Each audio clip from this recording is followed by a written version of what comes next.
Hello. ਹਾਂਜੀ ਬੇਟਾ, ਅੱਜ ਆਪਾਂ ਨੇ ਤੁਹਾਡਾ ਬਹੁਤ ਹੀ ਵਧੀਆ ਇੰਟਰਸਟਿੰਗ ਜਿਹੜਾ ਹੈਗਾ ਟੌਪਿਕ ਕਰਨਾ, ਦੈਟ ਇਜ਼ ਫਲਾਵਰਿੰਗ ਪਲਾਂਟਸ। ਫੁੱਲਾਂ ਵਾਲੇ ਪੌਦੇ। ਕਿੰਨੇ ਖੁਸ਼ ਹੁੰਦੇ ਹੋ ਤੁਸੀਂ ਫੁੱਲਾਂ ਨੂੰ ਦੇਖ ਕੇ ਕਿ ਨਹੀਂ? ਤੇ ਅੱਜ ਤੱਕ ਹੁਣ ਤੱਕ ਜਿਹੜਾ ਅਸੀਂ ਤੁਹਾਡੇ ਇਸ ਚੈਪਟਰ ਦੇ ਵਿੱਚੋਂ ਪਲਾਂਟ ਕਿੰਗਡਮ ਦੇ ਵਿੱਚੋਂ ਕੀਤਾ ਹੈ, ਉਹ ਕੀ ਕੁਛ ਹੈ ਭਲਾ ਯਾਦ ਹੈ ਤੁਹਾਨੂੰ? ਸਭ ਤੋਂ ਪਹਿਲਾਂ ਪਲਾਂਟਸ ਦੀ ਡਿਵੀਜ਼ਨ ਕੀਤੀ ਹੈ ਅਸੀਂ। ਕਿੰਨੇ ਪਾਰਟਸ ਦੇ ਵਿੱਚ ਕੀਤੀ ਸੀ? ਥੈਲੋਫਾਈਟਾ, ਉਹਦੇ ਵਿੱਚ ਕੀ ਸੀ? ਐਲਗੀ ਸੀ। ਬਹੁਤ ਸਿੰਪਲ ਸੀਗੇ ਪਲਾਂਟ, ਗ੍ਰੀਨ ਹੈਗੇ ਨੇ ਸਾਰੇ ਜਿੰਨੇ ਵੀ ਅਸੀਂ ਲਏ ਨੇ ਇਹਦੇ 'ਚ। ਦੈਨ ਬ੍ਰਾਇਓਫਾਈਟਸ ਕੀਤੇ ਹੈਗੇ ਨੇ। ਬ੍ਰਾਇਓਫਾਈਟਸ ਦੇ ਵਿੱਚ ਅਸੀਂ ਕੀ ਕੀਤੇ ਨੇ? ਲਿਵਰਵਰਟਸ, ਉਹਦੇ ਵਿੱਚ ਮਾਰਕੈਂਸ਼ੀਆ, ਉਹਦਾ ਲਾਈਫ ਸਾਈਕਲ ਕੀਤਾ, ਐਂਡ ਮੋਸਿਸ, ਫੁਨੇਰੀਆ। ਦੈਨ ਉਸ ਤੋਂ ਬਾਅਦ ਅਸੀਂ ਕੀਤਾ ਟੈਰੀਡੋਫਾਈਟਸ।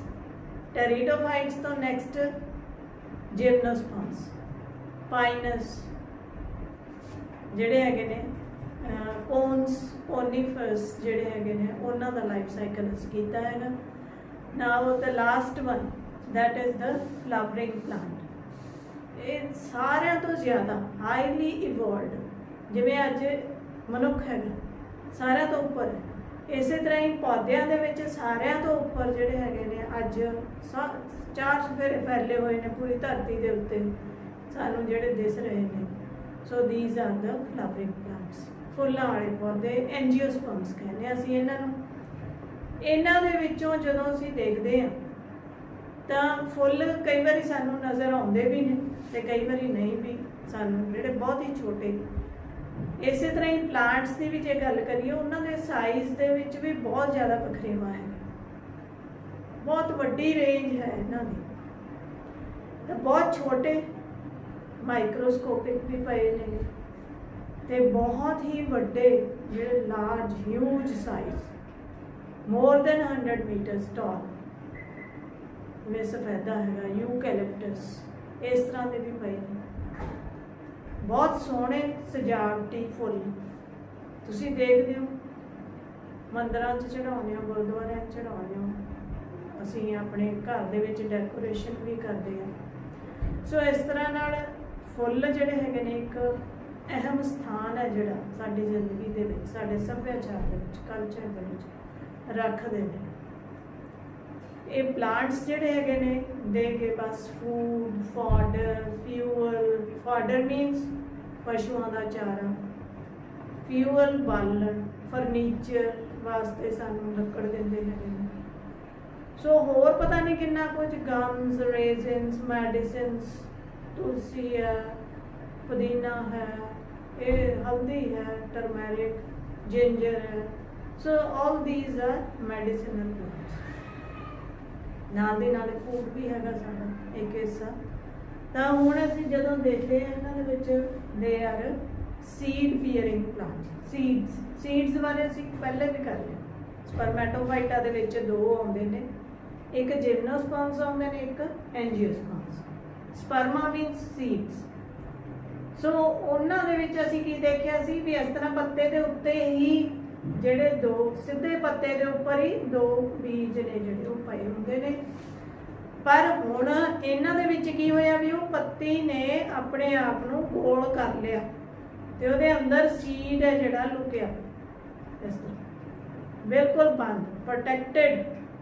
ਨੈਕਸਟ ਜਨਰੇਸ਼ਨ ਜਿਹੜੀ ਹੈਗੀ ਆ, ਜਦੋਂ ਉਹ ਸਭ ਤੋਂ ਜ਼ਿਆਦਾ ਸੁਰੱਖਿਅਤ ਪਈ ਹੈ ਤਾਂ ਅਸੀਂ ਉਹਨੂੰ ਜਿਹੜਾ ਹੈਗਾ ਸਭ ਤੋਂ ਸੁਪੀਰੀਅਰ ਜਿਹੜਾ ਹੈਗਾ ਉਹ ਮੰਨਦੇ ਆ। So the seeds they are enclosed within the fruit. Size ਇਹਦਾ ਬਹੁਤ ਵੇਰੀ ਕਰਦਾ, ਉਹਦੇ ਬਾਰੇ ਆਪਾਂ ਦੇਖ ਲਿਆ। ਦੈਨ ਕਲਾਸ, ਇਹਦੀਆਂ ਕਲਾਸਾਂ ਜਿਹੜੀਆਂ ਹੈਗੀਆਂ these are divided into 2 classes, monocots and dicots. Mono mean single, cotyledon. Seed ਦੇ ਅੰਦਰ ਜਦੋਂ ਅਸੀਂ ਉਹਨੂੰ ਖੋਲ ਕੇ ਦੇਖਦੇ ਹਾਂ, ਭਿਉਂ ਕੇ ਦੇਖਦੇ, ਉਹਦੇ ਉੱਪਰੋਂ ਉਤਾਰਦੇ ਹੋ ਸੀਡ ਕੋਟ, ਤਾਂ ਉਹਦੇ ਵਿੱਚੋਂ ਤੁਹਾਨੂੰ ਜਿਹੜੀਆਂ ਦਾਲਾਂ ਨੇ, ਛੋਲੇ ਨੇ, ਇਹਨਾਂ ਦੇ ਦੋ ਹਿੱਸੇ ਤੁਹਾਨੂੰ ਨਜ਼ਰ ਆਉਣਗੇ ਸਾਰਿਆਂ ਨੂੰ, ਜਦੋਂ ਆਪਾਂ ਦਲੀਆਂ ਹੋਈਆਂ ਦਾਲਾਂ ਵੀ ਲੈ ਕੇ ਆਉਂਦੇ ਹਾਂ। So these are the 2 cotyledons of the seed.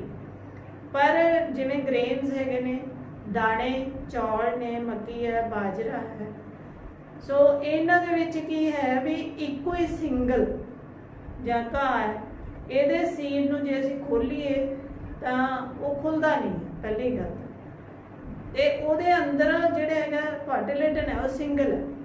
ਸੋ ਇਸੇ ਕਰਕੇ ਉਹਦੇ ਦੋ ਹਿੱਸੇ ਨਹੀਂ ਹੁੰਦੇ, ਤੋਫਾੜ ਨਹੀਂ ਹੁੰਦੀ।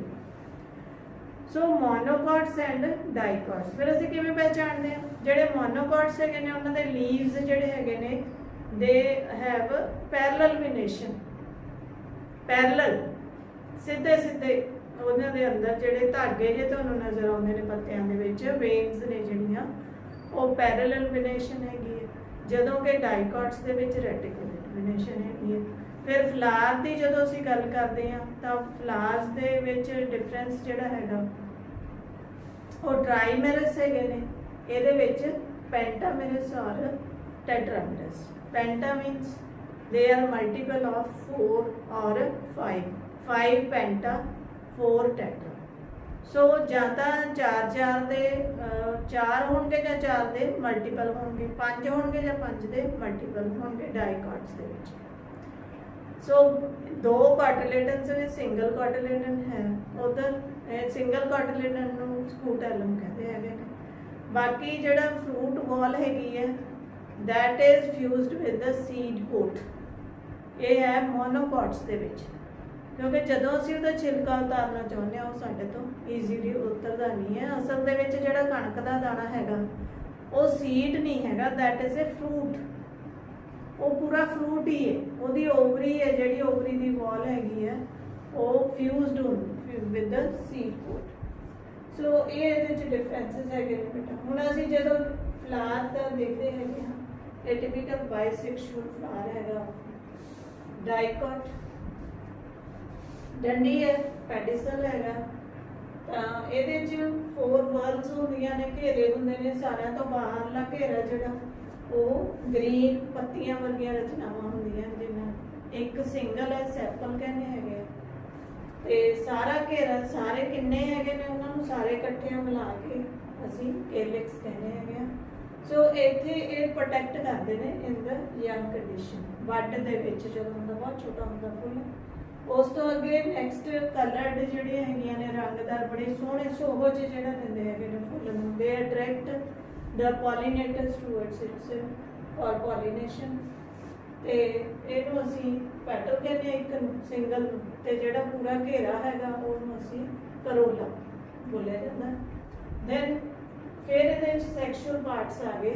ਸੈਕਸਸ ਜਿਹੜੇ ਹੈਗੇ ਨੇ ਇੱਕ ਫੁੱਲ ਦੇ ਵਿੱਚ ਵੀ ਹੋ ਸਕਦੇ ਨੇ, 2 ਅਲੱਗ-ਅਲੱਗ ਫਲਾਵਰਸ ਜਾਂ 2 ਅਲੱਗ-ਅਲੱਗ ਪਲਾਂਟਸ ਤੇ ਵੀ ਹੋ ਸਕਦੇ ਨੇ। ਸੋ ਇਹ ਜਿਹੜਾ ਹੈਗਾ ਸਟੇਮਨ, ਮੇਲ ਜਿਹੜਾ ਹੈਗਾ sex organ, that is the stamen. Stamen ਜਿਹੜਾ ਹੈਗਾ ਇਹਦੇ ਅੱਗੋਂ 2 ਪਾਰਟਸ ਹੈਗੇ ਨੇ, ਇਹਦਾ ਫਿਲਾਮੈਂਟ ਹੈਗਾ, ਧਾਗੇ ਵਰਗੀ ਰਚਨਾ ਹੈਗੀ ਹੈ ਉੱਪਰ, ਇਹ knob like structure, that is known as anther. Anther ਹੈ ਜਿਹੜਾ ਇਹ ਪੋਟਲੀ ਜੀ ਹੈਗੀ ਹੈ, ਇਹਨੂੰ ਜਦੋਂ ਅਸੀਂ ਇਸ ਤਰ੍ਹਾਂ ਕੱਟ ਕੇ ਦੇਖਦੇ ਹਾਂ ਤਾਂ ਸੈਕਸ਼ਨ ਕੱਟ ਕੇ ਦੇਖੀਏ ਤਾਂ ਇਹਦੇ ਅੰਦਰ 4 ਥੈਲੀਆਂ ਜਿਹੜੀਆਂ ਹੈਗੀਆਂ ਨੇ, ਇਹਨਾਂ ਨੂੰ ਅਸੀਂ ਕਹਿੰਦੇ ਹਾਂ ਮਾਈਕਰੋਸਪੋਰੈਂਜੀਅਮ।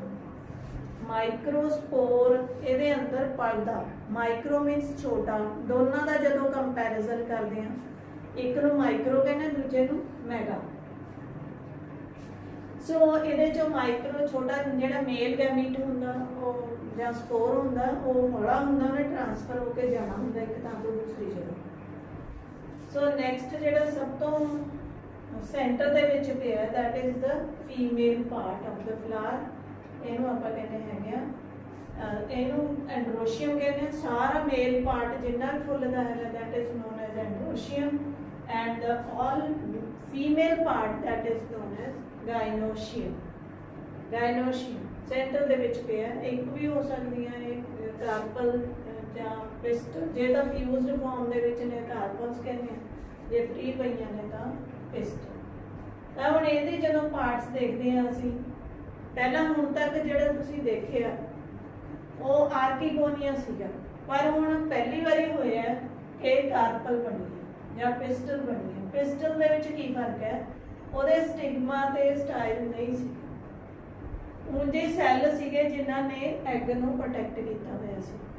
ਪਰ ਹੁਣ ਜਿਹੜਾ ਹੈਗਾ ਬਾਕਾਇਦਾ ਜਿਹੜਾ ਲੈਂਡਿੰਗ ਪਲੇਟਫਾਰਮ ਸਟੇਮਨਸ ਸੌਰੀ ਜਿਹੜੇ ਪੋਲਨ ਗ੍ਰੇਨਸ ਆ ਗਏ ਇਹਦੇ ਤੇ ਆ ਕੇ ਟਿਕਦੇ ਨੇ, ਸੋ ਉਹਦੇ ਵਾਸਤੇ ਇੱਕ ਪਲੇਟਫਾਰਮ ਮਿਲਦਾ।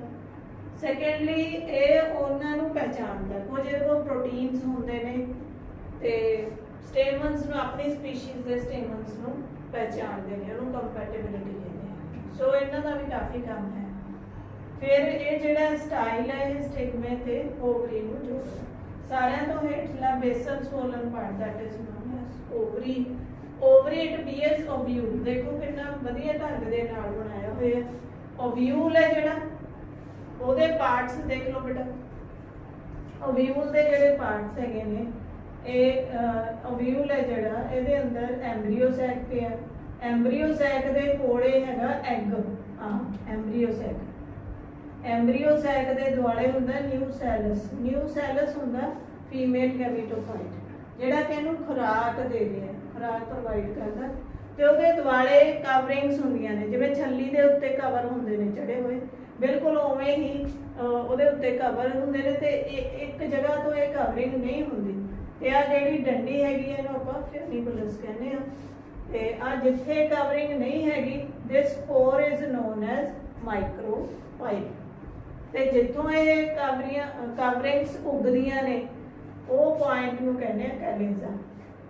ਤਾਂ ਇਹ ਜਿਹੜਾ ਐਮਬ੍ਰੀਓ ਸੈਕ ਹੈ, ਇਹ ਤੋਂ ਪਹਿਲਾਂ ਆਪਾਂ ਦੇਖ ਲਈਏ ਤੇ ਜਦੋਂ ਇਹ ਐਂਥਰਲੋਬ ਹੈਗਾ, ਐਂਥਰਲੋਬ ਦੇ ਅੰਦਰ ਕੀ ਬਣਦਾ, ਪੋਲਨ ਗ੍ਰੇਨਸ ਬਣਦੇ ਨੇ। ਪੋਲਨ ਗ੍ਰੇਨਸ ਨੂੰ ਅਸੀਂ ਕਹਿੰਦੇ ਆ ਮੇਲ ਗੈਮੀਟੋਫਾਈਟ। ਮੇਲ ਗੈਮੀਟੋਫਾਈਟ ਕਿਉਂਕਿ ਗੈਮੀਟਸ ਨੇ ਜਿਹੜੇ ਮੇਲ ਗੈਮੀਟਸ ਆ ਪਏ ਨੇ, ਦੋ ਸੈੱਲ ਨੇ ਮੇਲ ਗੈਮੀਟਸ, ਜਿਹੜੇ ਕਿ ਗੈਮੀਟਸ ਹੁੰਦੇ ਨੇ ਜਿਹੜੇ ਐਗ ਨਾਲ ਜਾ ਕੇ ਫਿਊਜ਼ ਹੋਊਗਾ, ਉਹਨੂੰ ਆਪਾਂ ਮੇਲ ਗੈਮੀਟ ਕਹਿੰਦੇ ਹੈਗੇ। ਸੋ ਇੱਥੇ ਜਿਹੜੇ ਹੈਗੇ ਨੇ ਇਹ ਜਿਹੜੇ ਸੈੱਲ ਦੇ ਅੰਦਰ ਜਾਂ ਸਟਰਕਚਰ ਦੇ ਅੰਦਰ ਮੇਲ ਗੈਮੀਟਸ ਬਣਦੇ ਹੈਗੇ ਨੇ, ਉਹਨੂੰ ਆਪਾਂ ਕਹਿੰਦੇ ਆ ਗੈਮੀਟੋਫਾਈਟ। ਤਾਂ ਇਹ ਪੋਲਨ ਟਿਊਬ ਹੈਗੀ ਹੈ, ਗਰੋ ਕਰਦੀ ਹੈਗੀ। ਇੱਥੇ ਵੀ ਤੁਸੀਂ ਦੇਖੋ ਵੀ ਪੋਲਨ ਟਿਊਬ ਜਿਹੜੀ ਹੈਗੀ ਆ ਉਹ ਗਰੋ ਕੀਤੀ ਹੋਈ ਹੈ ਤੇ ਥਰੂ ਮਾਈਕਰੋਬਾਈਲ ਜਾਂ ਕਹ ਲਓ ਵੀ ਕੈਲੇਜ਼ਾ ਰਾਹੀਂ ਵੀ ਜਾ ਸਕਦੀ ਹੈ, ਤੋ ਇੰਟੈਚਮੈਂਟਸ ਰਾਹੀਂ ਵੀ ਚਲੀ ਜਾਂਦੀ ਹੈ, ਪਰ ਮਾਈਕਰੋਬਾਈਲ ਰਾਹੀਂ ਜ਼ਿਆਦਾ ਜਾਂਦੀ ਹੈ। ਸੋ ਮਾਈਕਰੋਬਾਈਲ ਰਾਹੀਂ ਓਵਿਊਲ ਦੇ ਅੰਦਰ ਐਂਟਰ ਕਰ ਜਾਂਦੀ ਹੈ ਪੋਲਨ ਟਿਊਬ। ਇੱਥੇ ਵੀ ਸ਼ੋ ਕੀਤੀ ਹੋਈ ਹੈ। ਸੋ ਇੱਥੇ ਲਿਆ ਕੇ ਉਹਨੇ ਮੇਲ ਗੈਮੀਟਸ ਜਿਹੜੇ ਹੈਗੇ ਨੇ ਅੰਦਰ ਛੱਡ ਦਿੰਦੇ ਨੇ ਫॉर ਫਰਟੀਲਾਈਜੇਸ਼ਨ। ਹੁਣ ਇੱਥੇ ਦੇਖੋ ਤੁਸੀਂ ਜਿਹੜਾ ਪਲਾਂਟ ਹੈਗਾ that is well differentiated into root, stem and leaves। ਹੁਣ ਬੜੇ ਵਧੀਆ ਢੰਗ ਦੇ ਨਾਲ ਤੁਹਾਨੂੰ ਜਿਹੜੇ ਐਂਜੀਓਸਪਰਮਸ ਹੈਗੇ ਨੇ ਉਹਨਾਂ ਦੇ ਜੜ, ਤਣਾ, ਪੱਤੇ, ਫੁੱਲ, ਫਲ ਸਾਰਾ ਕੁਝ ਜਿਹੜਾ ਹੈਗਾ ਉਹ ਨਜ਼ਰ ਆਊਗਾ। ਤਾਂ ਇਹ ਹੈਗਾ ਸਪੋਰੋਫਾਈਟ। ਸਪੋਰੋਫਾਈਟ ਕੀ ਹੁੰਦਾ, ਆਪਾਂ ਕੀ ਕੀਤਾ ਸੀ 2n ਡਿਪਲੋਇਡ, ਠੀਕ ਹੈ ਨਾ, ਡਿਪਲੋਇਡੀ ਹੈਗੀ ਹੈ 2n ਸਟਰਕਚਰ। ਦੈਨ ਇਹਦੇ ਉੱਤੇ ਜਿਹੜੇ ਫਲਾਵਰਸ ਆਉਂਦੇ ਨੇ ਜਦੋਂ ਅਸੀਂ ਉਹਦੇ ਮੇਲ ਤੇ ਫੀਮੇਲ, ਇਹ ਸਪੋਰੋਫਾਈਟ ਹੈ, ਸਪੋਰਸ ਪੈਦਾ ਕਰਨ ਵਾਲੇ ਸੈਕਸ ਆਰਗਨਸ ਨੇ। ਮੇਲ ਸੈਕਸ ਆਰਗਨ ਜਿਹਨੂੰ ਆਪਾਂ ਕੀ ਕਹਿੰਦੇ ਸਟੇਮਨ, ਸਟੇਮਨ ਦਾ ਐਂਥਰ ਤੇ ਫਿਲਾਮੈਂਟ। ਫਿਰ ਇਹ ਹੈਗਾ ਫੀਮੇਲ ਸੈਕਸ ਆਰਗਨ ਜਿਹਦੇ 3 ਪਾਰਟ ਹੈਗੇ ਨੇ ਸਟਿਗਮਾ, ਸਟਾਈਲ ਐਂਡ ਓਵਰੀ। ਹੁਣ ਇੱਥੇ ਇਹਦੇ ਅੰਦਰ ਆਪਾਂ ਨੇ ਦੇਖੇ ਜਦੋਂ ਟੀਐਸ ਸੈਕਸ਼ਨ ਦੇਖਦੇ ਆ ਤਾਂ ਅੰਦਰ ਕੀ ਹੈਗਾ ਮਾਈਕਰੋਸਪੋਰੈਂਜੀਅਮ। ਮਾਈਕਰੋਸਪੋਰੈਂਜੀਅਮ ਜਿਹੜਾ ਹੈਗਾ ਇਹਨੂੰ ਪੋਲਨ ਸੈਕ ਵੀ ਕਿਹਾ ਜਾਂਦਾ, ਪੋਲਨ ਸੈਕ।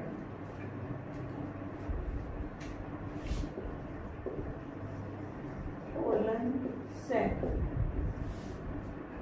ਪੋਲਨ ਸੈਕ ਦੇ ਅੰਦਰ ਬੇਟਾ ਕੀ ਡਿਵੈਲਪਮੈਂਟ ਹੁੰਦੀ ਹੈ ਪੋਲਨ ਗ੍ਰੇਨਸ ਦੀ। ਪੋਲਨ ਗ੍ਰੇਨ ਹੈ ਜਿਹੜਾ ਇਹਨੂੰ ਅਸੀਂ ਮੇਲ ਗੈਮੀਟੋਫਾਈਟ ਵੀ ਕਹਿੰਦੇ ਹੈਗੇ। ਪੋਲਨ ਟਿਊਬ ਜਦੋਂ ਗਰੋ ਕਰ ਜਾਂਦੀ ਹੈ, ਸੋ ਦਿਸ ਇਜ਼ ਦ ਮੇਲ ਗੈਮੀਟੋਫਾਈਟ। ਹੁਣ ਇਸ ਸਟੇਜ ਦੇ ਵਿੱਚ ਪਹਿਲਾਂ ਇਹ ਸਿੰਗਲ ਸੈਲ ਹੁੰਦਾ, ਦੈਨ ਡਿਵਾਈਡ ਕਰਦਾ, ਇੱਥੇ ਮਿਓਸਿਸ ਹੋ ਰਹੀ ਹੈ, ਇੱਥੇ ਸਪੋਰੋਜੀਨਸ ਟਿਸ਼ੂ ਹੁੰਦਾ, ਇਹਦੇ ਵਿੱਚ ਮਿਓਸਿਸ ਹੋ ਗਈ, ਮਿਓਸਿਸ ਹੋ ਕੇ ਹੈਪਲੋਇਡ ਹੋ ਗਏ। ਇੱਥੇ ਸਿੰਗਲ ਐਨ ਆ ਗਿਆ, ਸਿੰਗਲ ਐਨ लगाया हुआ था, it is haploid pollen grains, these are spores, microspores, so these are haploid।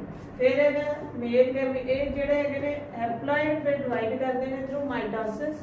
पहला एक बार डिवाइड करते हैं, 2 अनइक्वल सेल बनते हैं, फिर एक जिहड़ा हैगा ट्यूब न्यूक्लियस होंदा है ते वड्डा सैल उहदे अंदर ही एक छोटा जिहा सैल जिहड़ा हैगा वो मतलब अलग हो जाता है तो वो दोबारा फिर निक्का सैल है जिहड़ा जनरेटिव सैल है वो फिर डिवाइड करता जिहदे तो दो मेल गैमीट्स बन जाते हुण ये जदों पोलन ट्यूब ग्रो करती हैगी है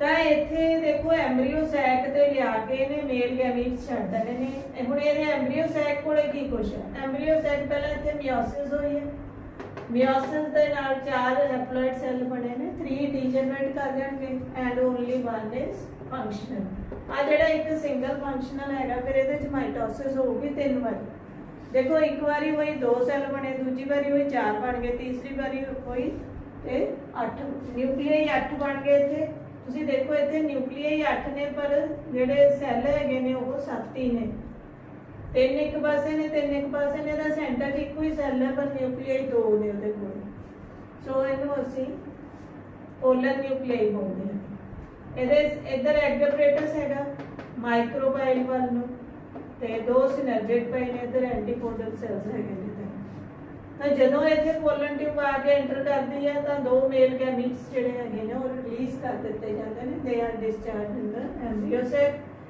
one male gamete it fuses with the egg to form the diploid zygote ਇਹਨੇ ਫਿਰ ਐਮਬਰੀਓ ਬਣਾਉਣਾ ਇਸ ਸੈੱਲ ਨੇ ਐਮਬਰੀਓ ਬਣਾਉਣਾ ਨੈਕਸਟ ਜਨਰੇਸ਼ਨ ਜਿਹੜੀ ਹੈਗੀ ਉਹ ਇਹਨੇ ਚਲਾਉਣੀ ਡਿਪਲੋਇਡ ਹੋਊਗਾ ਇਹ ਸਿਨਰਜਿਕ ਜਿਹੜਾ ਹੈ ਇੱਕ ਪੋਲਨ ਟਿਊਬ ਜਦੋਂ ਐਂਟਰੀ ਕਰਦੀ ਹੈ ਉਦੋਂ ਟੁੱਟ ਜਾਂਦਾ ਇੱਕ ਉਸ ਤੋਂ ਬਾਅਦ ਟੁੱਟ ਜਾਂਦਾ ਸੋ ਇਹ ਖੁਰਾਕ ਦਿੰਦੇ ਨੇ ਕੁਝ ਕੈਮੀਕਲਸ ਛੱਡਦੇ ਹਨ ਐਂਡ ਨੈਕਸਟ ਆ ਜਿਹੜਾ ਹੈਗਾ ਦੂਜਾ ਮੇਲ ਗੈਮੀਟ ਹੈਗਾ ਇਹ ਅੱਗੇ ਵੱਲ ਨੂੰ ਜਾ ਕੇ ਸੈਂਟਰ 'ਚ ਜਾ ਕੇ ਆ 2 ਨਿਊਕਲੀਆਈ ਪਹਿਲਾਂ ਪਏ ਨੇ ਤੇ ਇੱਕ ਉਹਦਾ ਹੋ ਗਿਆ ਹੈਪਲੋਇਡ ਸੋ ਟ੍ਰਿਪਲੋਇਡ ਬਣ ਜਾਂਦੇ 3 ਸੈਟਸ ਆਫ ਕ੍ਰੋਮੋਸੋਮਸ ਹੋ ਜਾਣਗੇ ਇਹਦੇ ਕੋਲੇ ਸੋ ਇੱਥੇ ਆ ਕੇ ਉਹਨੇ ਸੈਕੰਡ ਮੇਲ ਗੈਮੀਟ ਨੇ ਇਹਦੇ ਨਾਲ ਫਿਊਜ਼ ਕਰਨਾ ਤੇ ਇਹ ਬਣ ਜੂਗਾ PEN ਪ੍ਰਾਇਮਰੀ ਐਂਡੋਸਪਰਮ ਨਿਊਕਲੀਅਸ ਆ ਤਿੰਨ ਐਂਟੀਪੋਡਲ ਸੈੱਲ ਨੇ ਵੀ ਡੀਜਨਰੇਟ ਹੋ ਜਾਂਦੇ ਨੇ ਆ ਵੀ ਡੀਜਨਰੇਟ ਹੋ ਜਾਂਦੇ ਨੇ ਸੋ 2 ਹੀ ਸੈੱਲ ਰਹਿ ਜਾਂਦੇ ਨੇ ਇੱਕ ਨੇ ਖੁਰਾਕ ਬਣਾਉਣੀ ਐਂਡੋਸਪਰਮ ਬਣਾਉਣਾ ਤੇ ਇੱਕ ਨੇ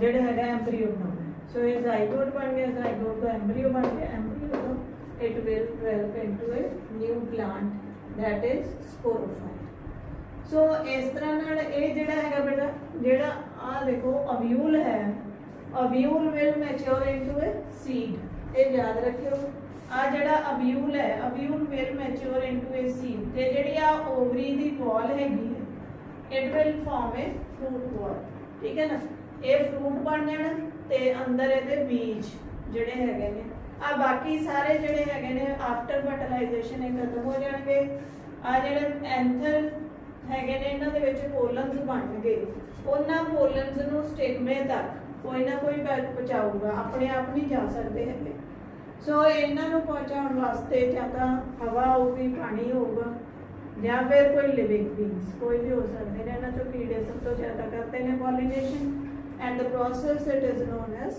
ਪੋਲੀਨੇਸ਼ਨ ਸੋ ਪਰਾਗਣ ਕਿਰਿਆ ਬੇਟੇ ਇਹਨਾਂ ਨੂੰ ਸਾਨੂੰ ਨਾ ਤਾਂ ਪੌਦਿਆਂ ਬਿਨਾਂ ਸਾਨੂੰ ਸਰਦਾ ਤੇ ਨਾ ਹੀ ਪੌਦਿਆਂ ਨੂੰ ਸਾਡੇ ਕੰਨਿਓ ਸਰਦਾ ਸੋ ਇਹ ਇੱਕ ਵੱਡਾ ਜਿਹੜਾ ਹੈਗਾ ਕੰਮ ਹੈ ਉਹ ਜਿਹੜਾ ਨਿਰਭਰ ਕਰਦੇ ਹੈਗੇ ਨੇ ਪੌਦੇ ਸਾਡੇ ਤੇ ਸੋ ਚਾਹੇ ਮਨੁੱਖ ਹੈਗਾ ਚਾਹੇ ਕੋਈ ਵੀ ਹੈ ਜਾਂ ਜਾਨਵਰ ਹੈਗੇ ਨੇ ਸੋ ਉਹ ਜੇ ਕੁਝ ਲੈਂਦੇ ਨੇ ਪੌਦਿਆਂ ਤੋਂ ਤਾਂ ਉਹਨਾਂ ਦੇ ਬਦਲੇ ਉਹਨਾਂ ਦੀ ਪੋਲੀਨੇਸ਼ਨ ਕਰਦੇ ਹੈਗੇ ਨੇ that is the must for sexual reproduction so ਉਹਦੇ ਤੋਂ ਬਿਨਾਂ ਜਿਹੜੀ ਹੈ ਇਹ ਸੰਭਵ ਨਹੀਂ ਹੈ ਸੋ ਮੈਨੂੰ ਲੱਗਦਾ ਬੇਟਾ ਤੁਹਾਨੂੰ ਬਹੁਤ ਹੀ ਚੰਗੀ ਤਰ੍ਹਾਂ ਨਾਲ ਸਮਝ ਆ ਗਈ ਹੋਣੀ ਹੈ ਤੇ ਤੁਸੀਂ ਇਹਨੂੰ ਜਿਹੜਾ ਹੈਗਾ ਜੇ ਤੁਹਾਨੂੰ ਚੰਗਾ ਲੱਗਦਾ ਤਾਂ ਵੀਡੀਓ ਨੂੰ ਸ਼ੇਅਰ ਕਰਿਆ ਕਰੋ ਕਮੈਂਟ ਕਰਿਆ ਕਰੋ and you can ask any question from me ਠੀਕ ਹੈ so all the best thank you ਹਾਂਜੀ ਬੇਟਾ ਇੱਕ ਬਹੁਤ ਹੀ ਇੰਪੋਰਟੈਂਟ ਕੁਐਸਚਨ ਹੈ ਜਿਹੜਾ ਇਹਦੇ ਵਿੱਚੋਂ ਤੁਹਾਨੂੰ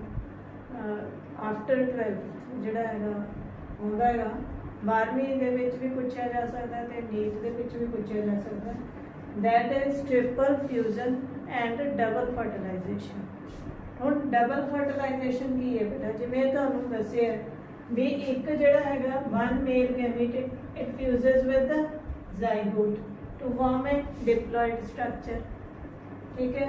zygote ਜਿਹੜਾ ਹੈਗਾ diploid ਹੈਗਾ, it will form the next generation, and the second male gamete ਜਿਹੜਾ ਹੈਗਾ proceed ਕਰਦਾ center ਵੱਲ ਨੂੰ। center 'ਚ ਕੀ ਪਿਆ ਹੈਗਾ, two polar nuclei ਪਏ ਨੇ ਇੱਥੇ ਪਹਿਲਾਂ ਹੀ already, these are two polar nuclei,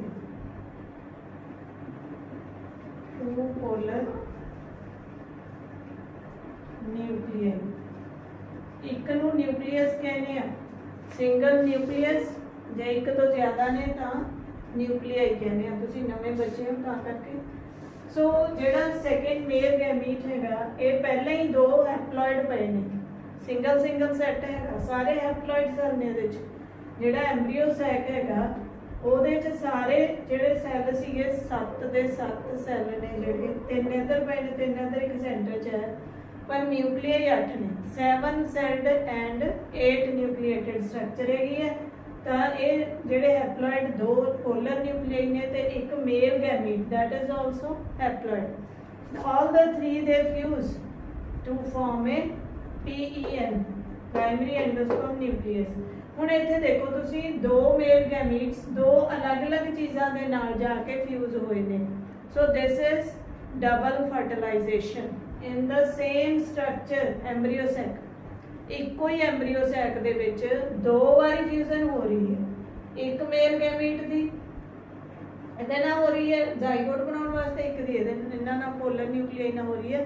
so this is double fertilisation. Triple fusion ਕੀ ਹੈਗੀ ਹੈ, ਆ ਦੋ ਨਿਊਕਲੀਆਈ ਇੱਥੇ ਪਏ ਨੇ ਡਿਪਲੋਇਡ, ਜਾਂ ਤਾਂ ਫਿਰ ਇਹ ਸਿੰਗਲ ਹੋਣਗੇ ਹੈਪਲੋਇਡ, ਜਾਂ ਫਿਰ ਇਹ ਫਿਊਜ਼ ਕਰ ਜਾਂਦੇ ਨੇ ਡਿਪਲੋਇਡ ਹੋ ਜਾਂਦੇ ਨੇ, ਤੇ ਇੱਕ ਆ ਗਿਆ। ਸੋ 3 ट्रिपल 3 ਜਿਹੜੇ ਹੈਗੇ ਨੇ ਉਹ ਫਿਊਜ਼ ਕਰਦੇ ਨੇ। ਸੋ ਇਸ ਕਰਕੇ ट्रिपल ਫਿਊਜ਼ਨ ਹੈਗੀ।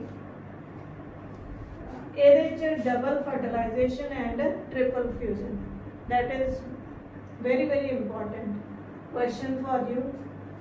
ਇਹਦੇ 'ਚ ਹੋਰ ਜਿਹੜਾ ਹੈਗਾ ਦੱਸਣ ਵਾਲਾ,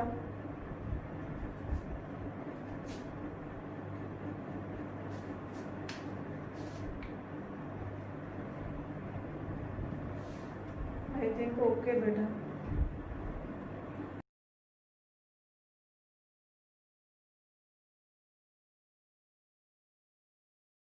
Flowering plants undergo a unique reproductive process where there are 2 fertilization events.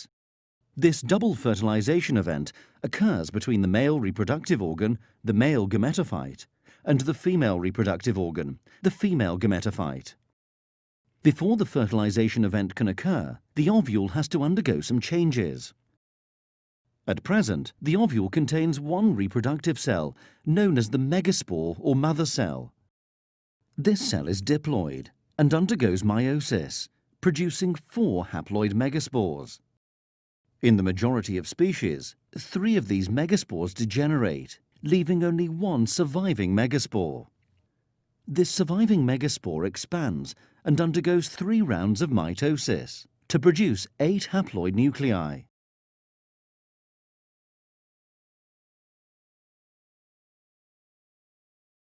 As the nuclei have not developed any individual division, they initially share the same cytoplasm.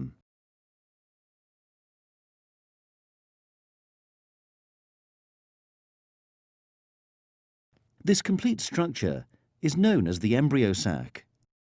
Within the established embryo sac, cell walls begin to form between most of the nuclei.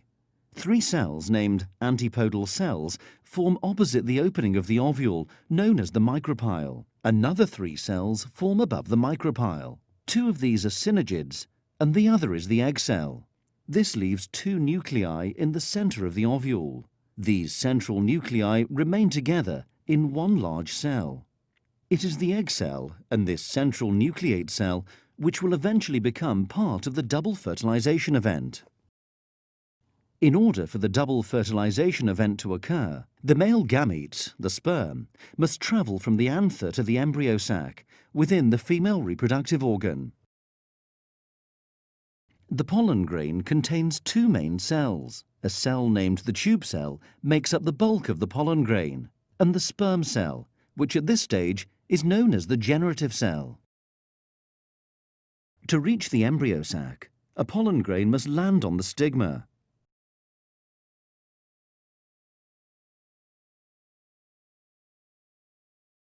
Once landed, it begins to germinate. The tube cell forms a long structure down the style and into the ovary. The generative cell travels behind the tube cell nucleus. Once near the ovary, it divides by mitosis to produce 2 haploid sperm cells. The pollen tube reaches the micropyle and releases the sperm cells into the embryo sac. One of the 2 sperm cells fertilizes the egg cell. This produces a diploid zygote, which will become the embryo. The other sperm cell moves up and fuses with both of the central nuclei, forming a triploid cell. This unusual triploid cell develops into an endosperm and serves as the embryo's food supply during early development. It is only angiosperms, flowering plants, which have this double fertilization characteristic, where a diploid zygote and a triploid endosperm form. Gymnosperms, pines, tracheophytes, ferns, and non-tracheophytes, mosses, lack this double fertilization feature.